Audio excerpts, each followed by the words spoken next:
Chers panélistes, on va passer à notre vraie thématique de ce soir, prorogation des mandats des conseillers municipaux et des députés à qui cela profite.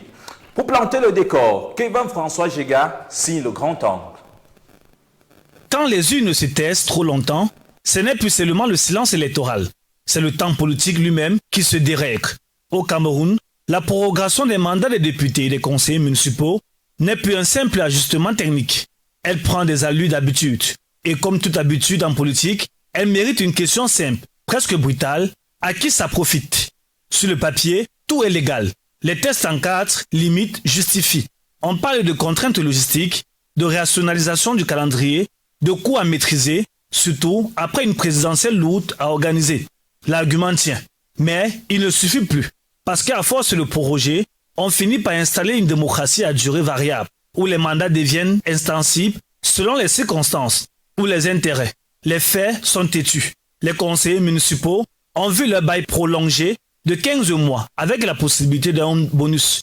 Les députés, eux aussi, ont bénéficié d'un sursis. Résultat, un calendrier électoral complètement reconfiguré et surtout inversé.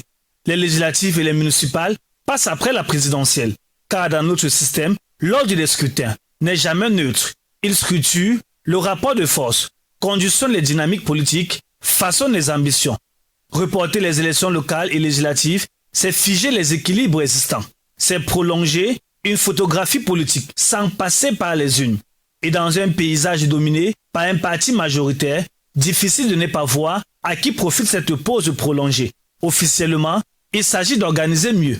Officieusement, c'est aussi organiser autrement. Contrôler le tempo électoral, c'est déjà peser sur le jeu. Gagner du temps en politique, ce n'est jamais neutre, c'est souvent stratégique. Le problème n'est donc pas seulement juridique, il est démocratique. Une prorogation exceptionnelle peut se comprendre. Des prorogations répétées finissent par installer le doute, celui d'un glissement silencieux, où le rendez-vous avec le peuple devient un variable ajustement. À force, la question n'est plus de savoir si c'est légal, elle est de savoir si c'est sain. Parce qu'une démocratie ne se mesure pas seulement à ses lois, mais à sa capacité à respecter le rythme des urnes. Et quand ce rythme devient irrégulier, c'est la confiance qui vacille.